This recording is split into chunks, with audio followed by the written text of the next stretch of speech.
જૂનાગઢના ભેસાણ તાલુકાના ભાટ ગામમાં મોડી સાંજે માલધારીનો ડેલો ઠેકીને દીપડો ઘૂસ્યો, ઘેટાનું કર્યું મારણ અને ઘરના 2 વ્યક્તિને કર્યા ઘાયલ।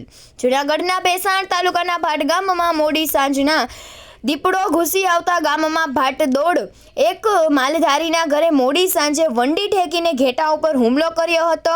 બાદમાં જે માલધારીને ખબર પડતા તેની ઓસરીમાં દીપડો આંટા ફેર કરતા નજરે ચડતા માલધારી નાગજીભાઈ કાનાભાઈએ હાકલા પડકારા કર્યા, પરંતુ દીપડાએ માલધારી નાગજીભાઈ પર હુમલો કર્યો અને તેમની પત્ની બચાવ કરતા દીપડાએ જે જયાબેન પર પણ હુમલો કર્યો। બાદમાં દીપડો ઘરમાં ઘૂસી ગયો ત્યારે નાગજીભાઈએ બહારથી દરવાજો બંધ કરી દેતા દીપડાને ઘરમાં પૂરી દીધો। બાદમાં ગ્રામજનોને જાણ થતા તોડા ઉમટી પડ્યા હતા। બાદમાં બંને ઈજાગ્રસ્ત પતિ પત્નીને 108 મારફતે જૂનાગઢ સિવિલ ખાતે ખસેડાયા હતા। બાદમાં આગેવાનો પ્રવીણ વાઘેલા એ કિરીટ પટેલને જાણ કરતા તેને વન વિભાગને જાણ કરતા તુરંત આવી પહોંચ્યા હતા અને મોડી રાત્રે વન વિભાગે રેસ્ક્યુ કરીને દીપડાને મોડી પાંજરે પૂર્યો હતો।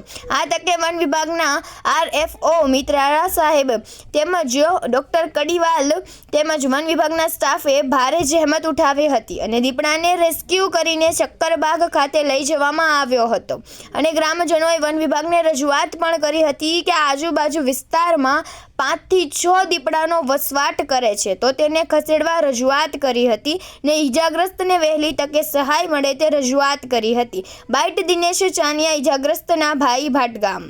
રિપોર્ટર હાસમ હોતી, જૂનાગઢ, ભેસાણ।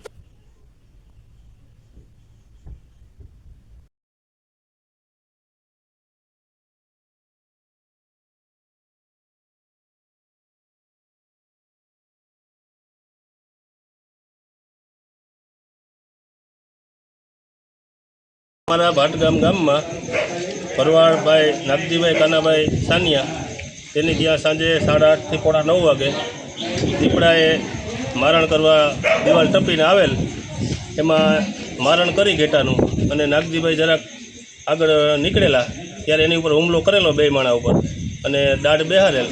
ત્યારબાદ અમે તાત્કાલિક કિરીટભાઈ પટેલને જાણ કરતા કિરીટભાઈ પટેલે તાત્કાલિક ડૉક્ટરને અને RFO ટીમને અહીંયાથી રવાના કરેલ અને તાત્કાલિક એમ્બ્યુલન્સની સુવિધા કરી અને હોસ્પિટલે અત્યારે તાત્કાલિક ત્યાં ટીમ સાથે રહી અને દાખલ કરાવેલ છે।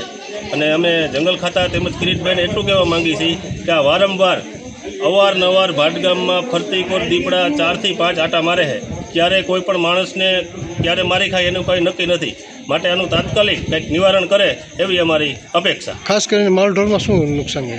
માલઢોરમાં ઘેટા બકરાની તો વારંવાર મારણ કરે જ છે, માણસ પણ હવે હુમલા કરવા માંડ્યા છે। પહેલાં માલ જ ખાલી મારીને નીકળી જતા 2 દિવસ 4 દિવસ, હવે તો માણસને પણ નથી મૂકતા। અત્યારે માણસમાં કોને નુકસાન કર્યું છે? મારા કાકા છે નાગજીભાઈ કાનાભાઈ સાનિયા ભરવાડ, તેને તે ઈજા પહોંચાડેલ છે, હોસ્પિટલમાં દાખલ છે। જયાબેન નાગજીભાઈ સાનિયા એને પણ ઈજા પડે છે, એ પણ દવાખાને છે।